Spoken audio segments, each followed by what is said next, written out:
If the Vikings are trying to draft a QB and the main four guys are gone, could Hendon Hooker be an option? No. Welcome to Locked On Vikings podcast. You like that on 3, 1, 2, 3, you like it! You are Locked On Vikings, your daily Minnesota Vikings podcast, part of the Locked On Podcast Network, your team every day. Hey, everybody. Welcome to the Locked On Vikings podcast, part of the Locked On Podcast Network, your team every day. As always, I am your host, your pal, and the kid you copied off in math class. My name is Luke Braun. You can find me on Twitter at Luke Braun NFL. Show is on Twitter at Locked On Vikings. Thank you so much for making Locked On Vikings your first listen of the day. You can find this show wherever you listen to audio content, like podcasts, or even YouTube or Amazon Fire or Roku. Just download the Locked On Minnesota Sports app on those smart TVs. Today's episode is brought to you by Ultimate Football GM. If you've ever dreamed of becoming an NFL GM and managing your own football franchise, then this game is definitely for you. To download the game, just visit ultimate-gm.com or look it up on the app stores. Our listeners get a 100% free boost to their franchise when using the promo code LOCKEDON in all caps in the game. Today on the show, I spent the whole day watching Hendon Hooker, and now you have to listen to me talk about him.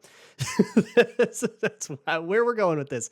The reason I did this is mostly because of Luke Inman and Sam Ekstrom on the Minnesota Football Party, which I joined them for on Mondays and Thursdays. I'm sure we'll have an interesting conversation on Thursday.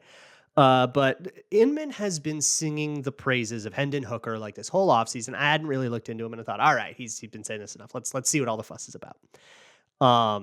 That's the whole reason. There's also a little bit of Vikings news to go over. We'll start with that, but most of the show is going to be about Hendon Hooker as a possible starting quarterback for the Vikings. Spoiler alert, I don't like the idea very much at all. I'll kind of explain that, but there's also stuff we can learn from the evaluation of Hendon Hooker beyond just that he's bad. I don't really need you to share that opinion with me, but it is... He offers an interesting opportunity to kind of examine how good we are at separating a QB from his surroundings and at considering factors that tend to affect things a certain way, like being tall or being old, which Hendon Hooker is both of those things for a draft prospect. But first, some Vikings news. It's not huge, but the Vikings did re-sign Jonathan Bullard. That brings that defensive lineman room back in, and that's sort of getting a little bit of roster pressure. I don't think they have starting pressure. I think that there's all over the defensive line. There's a lot of guys that feel like they're going to kind of rotate in, but I don't know if they have a main Dalvin Tomlinson replacement. I guess it's Dean Lowry versus Jonathan Bullard for that job right now, which doesn't quite feel good enough, but he is back on, I believe, just a 1-year deal. And also we got some contract details for Byron Murphy and Josh Oliver, which have been signed, but what we didn't know about, or I guess Ben Gessling reported that the Vikings added void years to Byron Murphy's deal and Josh Oliver's deal. Now, I'm not sure if that's something that they did right now to further prorate signing bonus, or an alteration they made after the fact, or if that was always part of the deal and we just now found out about it. It also kind of doesn't matter unless you really want to track moment by moment what they thought and what they knew. But that saves about those two moves save about $3 million in cap space for this year, and get them cap compliant enough for Marcus Davenport to have officially signed his deal, for anybody that was worried about that. And I think also Dean Lowry has now. So I think everything is now sort of squared up on the large ledger of Vikings stuff and all the news that we have found. I think everything is just about accounted for. And we'll kind of see now what else happens if they clear more cap for another major move, or if it's just going to be kind of a wait till the draft now kind of thing. Maybe they're just in full on draft mode by now. We'll see what happens. Certainly wouldn't turn the Vikings Google alert off, though. I'll tell you that much. But let's talk about Hendon Hooker for the rest of this show here. That's kind of it in terms of Vikings news. And if you were hanging on to hope about Lamar Jackson, Darren Wilson said in a reply that he heard that that's not real, that whatever rumors that you heard were fabricated or faked, or just kind of guys throwing stuff out there, spitballing, that there's no actual steam or interest, at least not at this moment. So, yeah, sorry if you were holding out delusional hopes I hope I can help you not do that anymore. All right, Hendon Hooker. I'm like stalling because I don't want to talk about him because I don't enjoy talking negatively as much as I enjoy talking positively, and this is going to be negative. But it's not going to all be negative, all right? Because it never is, right? With any draft prospect, there's a reason that they're starting in college and getting looks in the NFL for sure. So I want to start with, I guess, the thing that people talk about the most with Hendon Hooker, and that is he is 25 years old coming out. KJ Osborne just hired a new agent in anticipation of a second contract. He is the same age as Hendon Hooker, who is coming out of the draft right now. That is very old for a prospect. Now, there's a few things with this. Why do we care about a guy being old? It's not necessarily, he's got like that much left of his athletic prime. That much less left on his athletic prime, because honestly, if you're making it to the point where he's still on your team and you're worried about that he's getting old and losing a step, that pick worked. You pick a guy 3rd overall, and if he makes it to 29 and you're still happy with him, like that pick worked, right?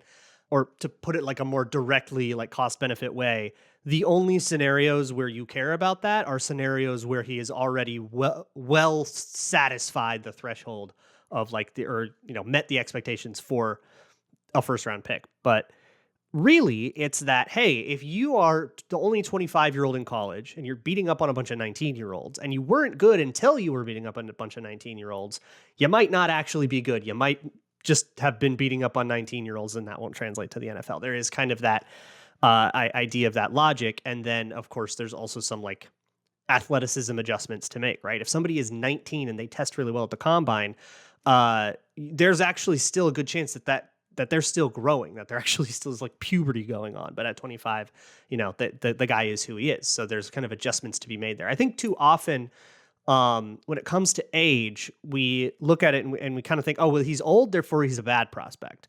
And I don't think that that's the best way to think about it. It's that he's old, therefore we have to adjust the way we think about his athleticism and sort of how much we expect him to develop. And that's the big thing for me with Hendon Hooker is, okay, he's 25. He's been starting in college for 5 years, probably started in high school. I don't know for how long, but for a couple of years there. He has, we'll see, 7-8 years of of football experience at this point coming into, that's a lot for a draft pick, for a draft prospect.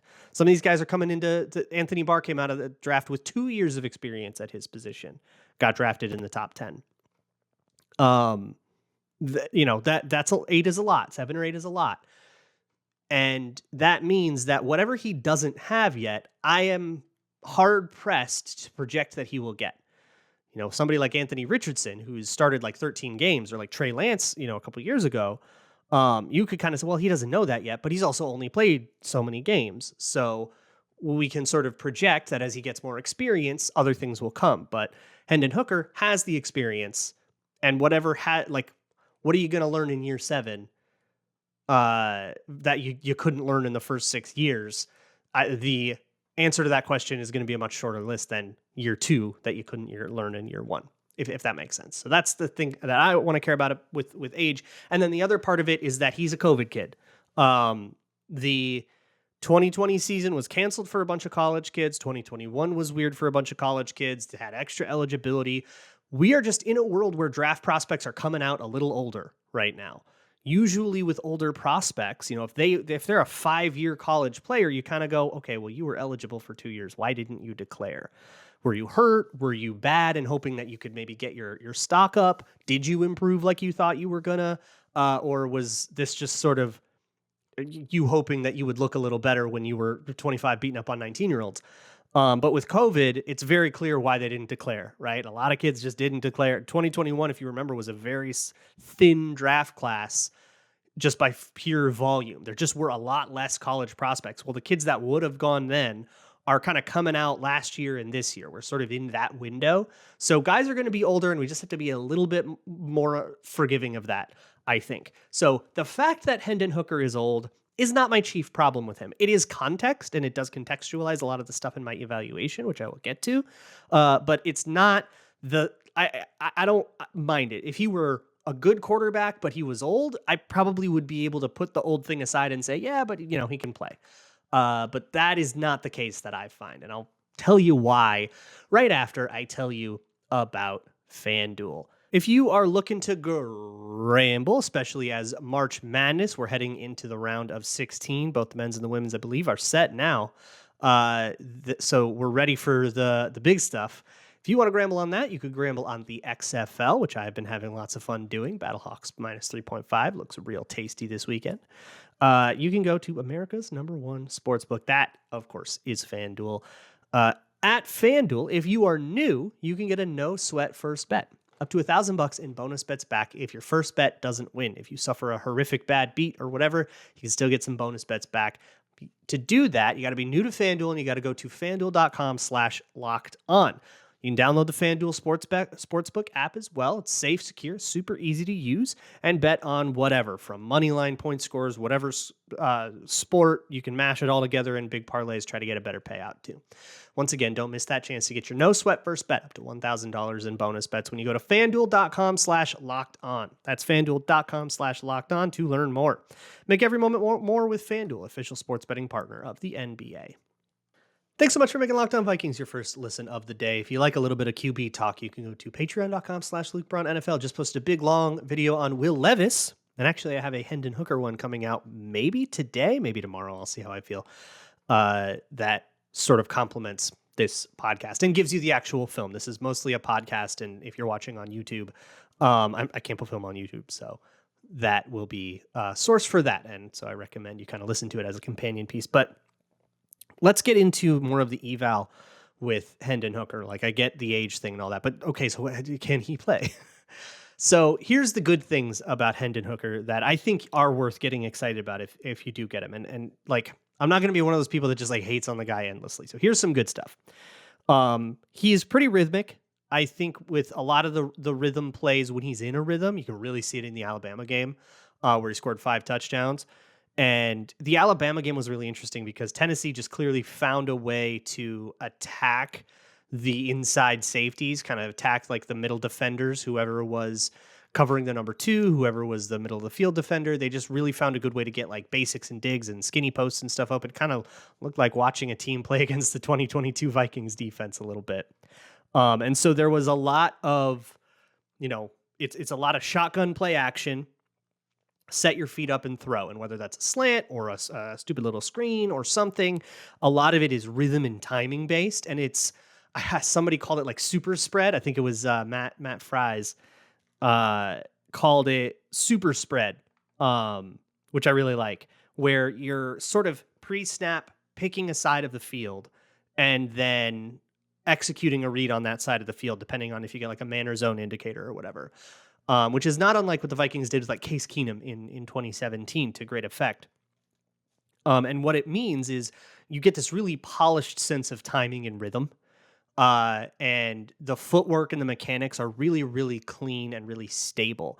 When I talk about Anthony Richardson or Will Levis throwing off of an unstable base, being really extra bounces and extra hitches and extra stuff, there is no extra wasted movement on Hendon Hooker's footwork. And I think that's a really big strength that helps his accuracy. He does still have accuracy issues in spite of that, which concern me. We'll get to those in a sec. But that helps a lot, and it helps you kind of stay on schedule. It helps versus pressure. You get the ball out fast and all that. It's very good. He also has a killer go ball. Just goes down the sideline. That classic. I mean, Cousins to Jefferson hit this in the clutch about 17 times last season. You know what I'm talking about. That ball is there. He doesn't hit it every time. Nobody does. But he hits it often enough for me to call it a strength. And it's probably like the go-to explosive play for Tennessee. And a lot of that was to Jalen Hyatt, who might be getting drafted for exactly this reason, to do exactly this job. I don't know if he does anything else well. And that I should probably mention that Tennessee's surroundings and supporting cast were awful.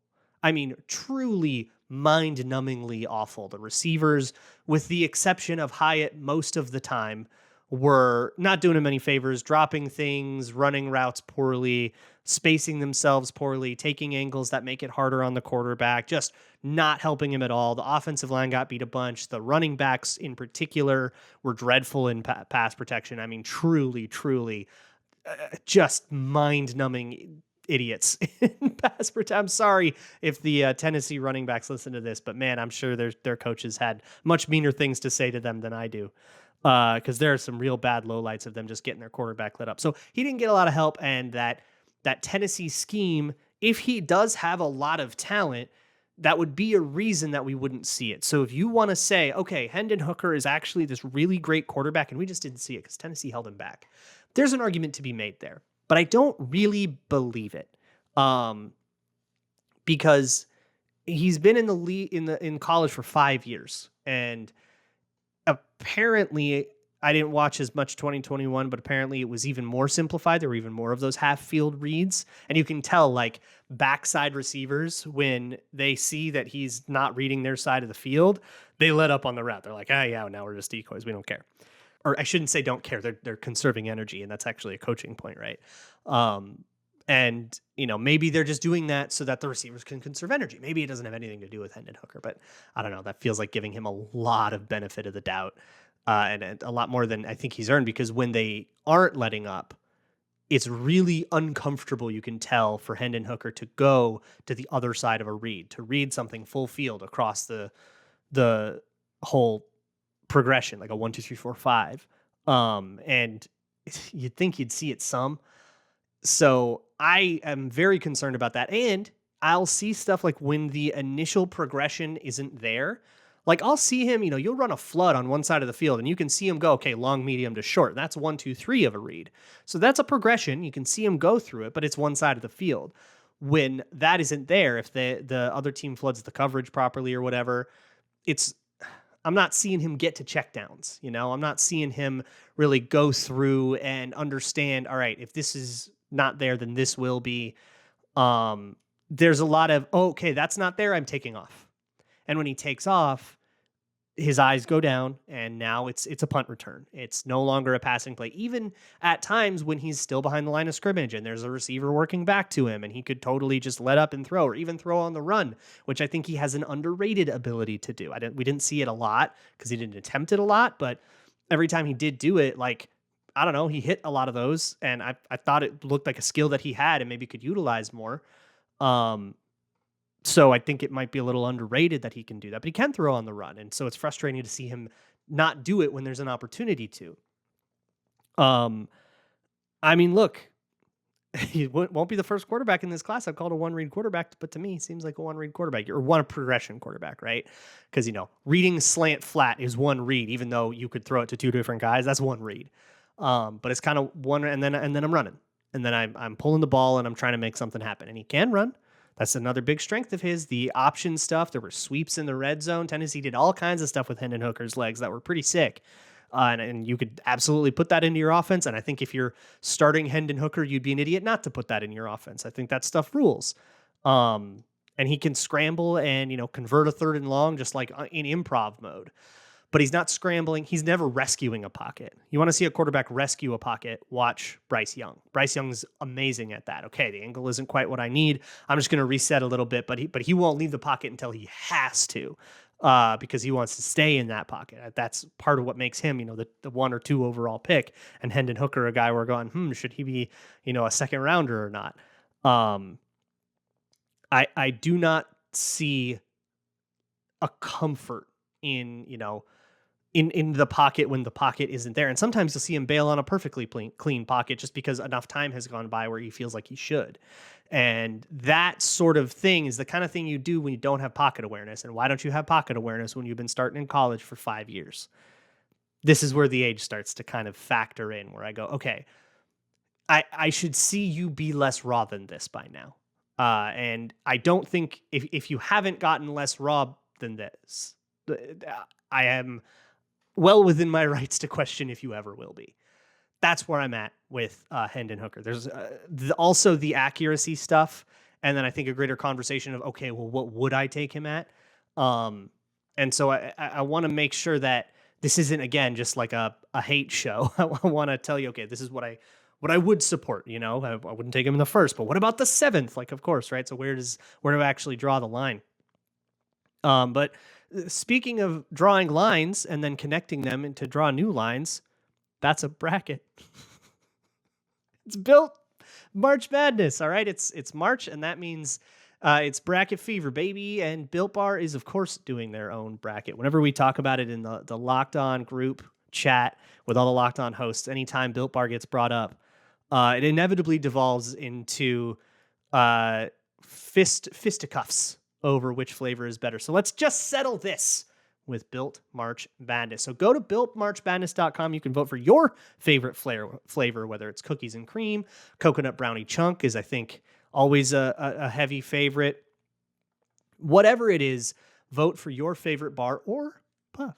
And when you vote for your favorite bar or puff, you will be entered into a drawing where 50 lucky Locked On listeners will get a free box of Built, and one Locked On fan will win a 12-month subscription. You get one box delivered monthly straight to your door.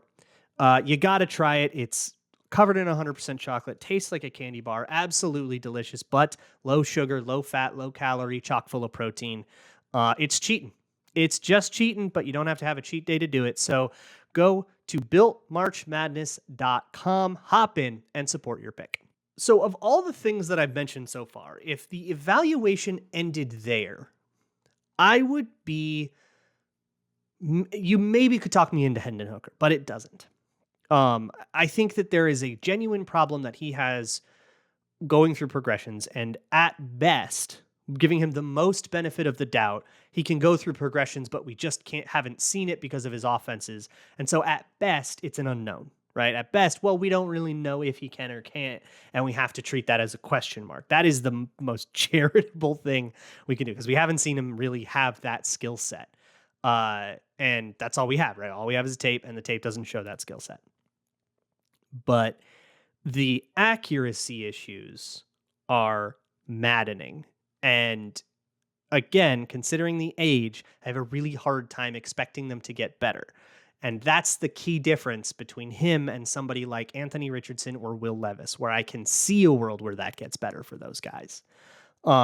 I don't see the path for Hendon Hooker getting better at that. Part of that's age, and part of that's the reasons for why he is inaccurate. But there are kind of two different kinds of inaccurate ball that, like two buckets that I guess it's worth breaking into. There are the deep accuracy issues, which, hey, those are hard passes. I don't expect you to make all of them. But there are some genuinely unacceptable misses. They're not on the go balls. He'll miss the go ball every once in a while, but he's pretty good at it.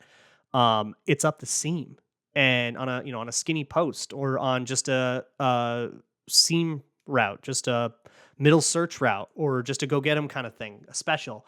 Those are a lot easier throws than the go ball typically.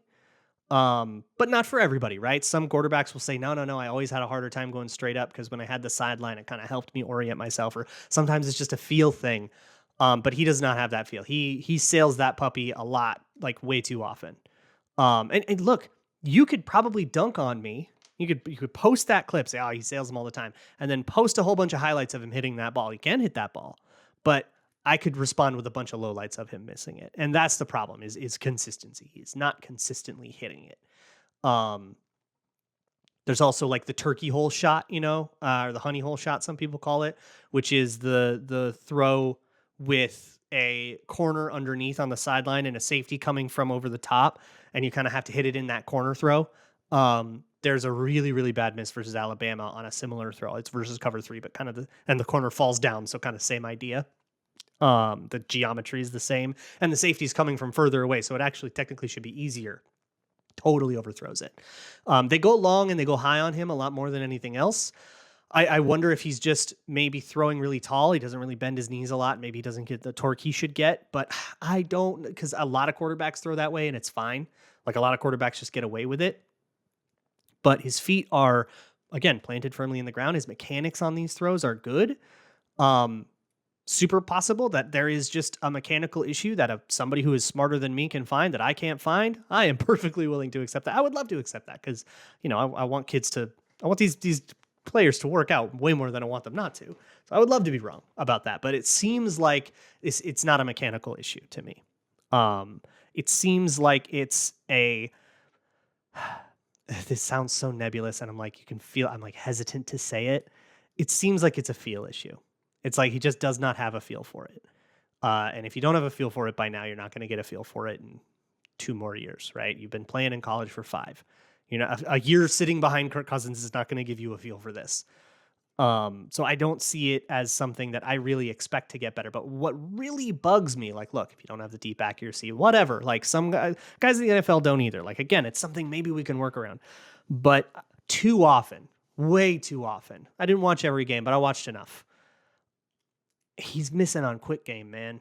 He's missing on slants, on flats. There are screens where he misses.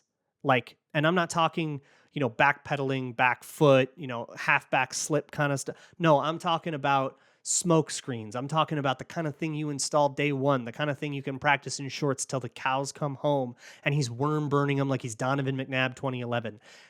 I cannot stand that.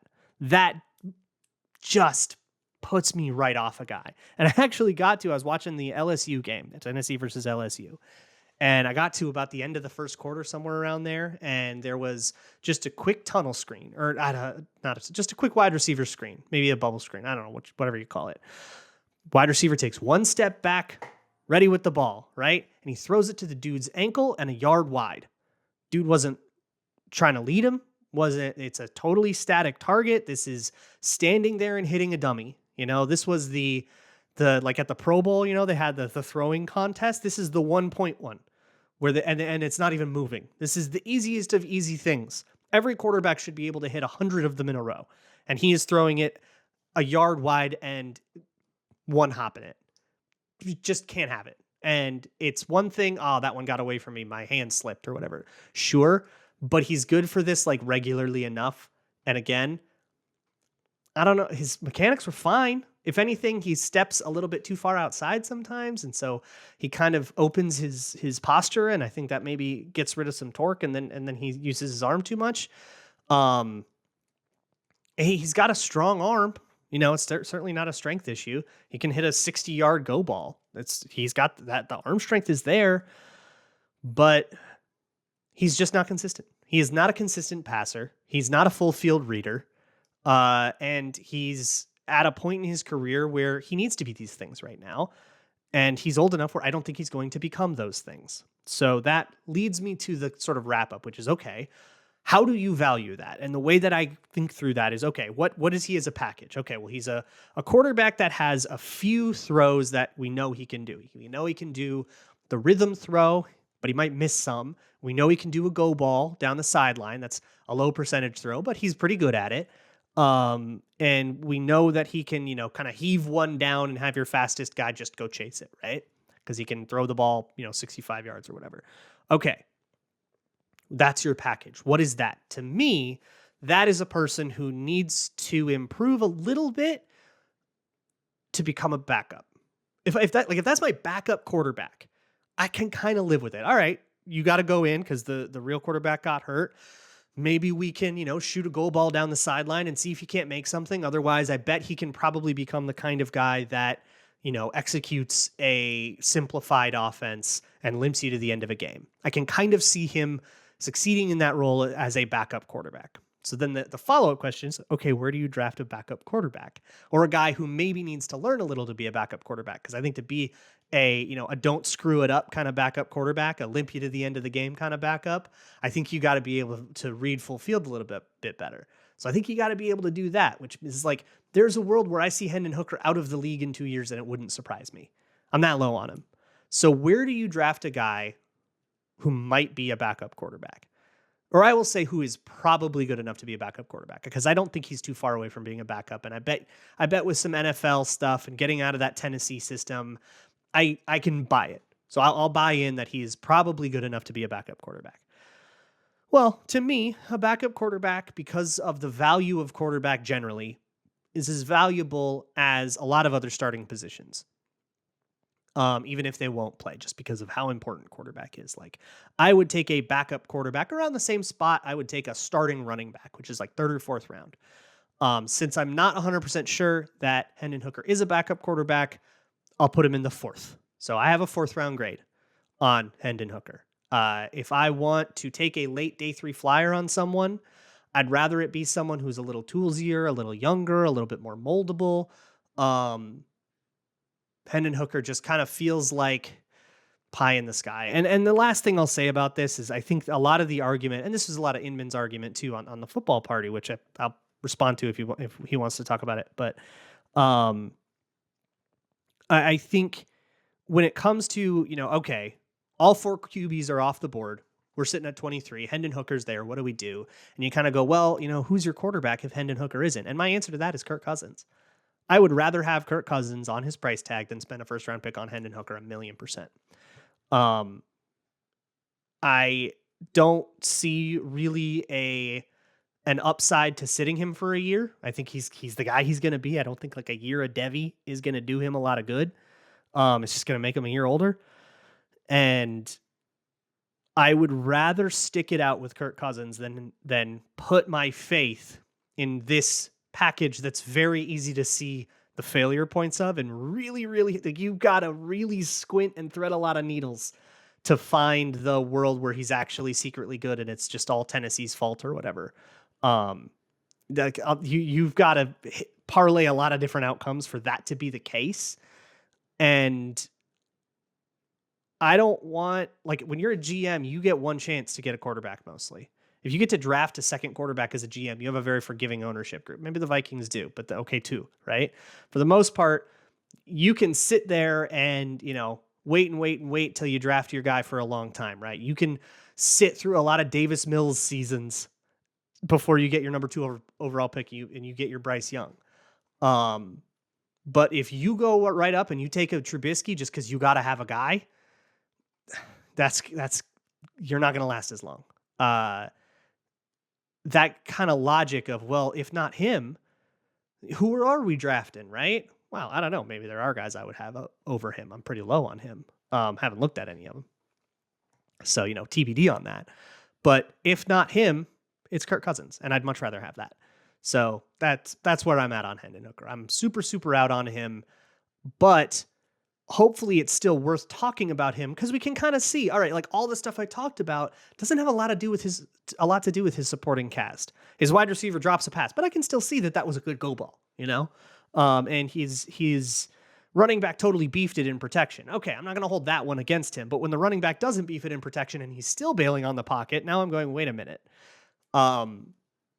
And when you really flick on the tape, you can see that kind of stuff, and you can sort of start to think past these sort of rules of thumb that, all right, old is bad, and if they had a bad supporting cast, they must be actually a little better and stuff. We can investigate that by looking at it, and we can say, well, was he actually better? Is being old holding him back? And we can sort of apply that to our analysis in a more intelligent way. Hopefully that's the real lesson that you can get out of this. We'll see what happens. If anything happens tomorrow, we'll talk about it. Otherwise, we'll keep doing draft stuff, I think. Maybe talk about if there's free agency or cap stuff that you guys want to talk about or whatever. I will see you all for whatever that is. And as always, Skull.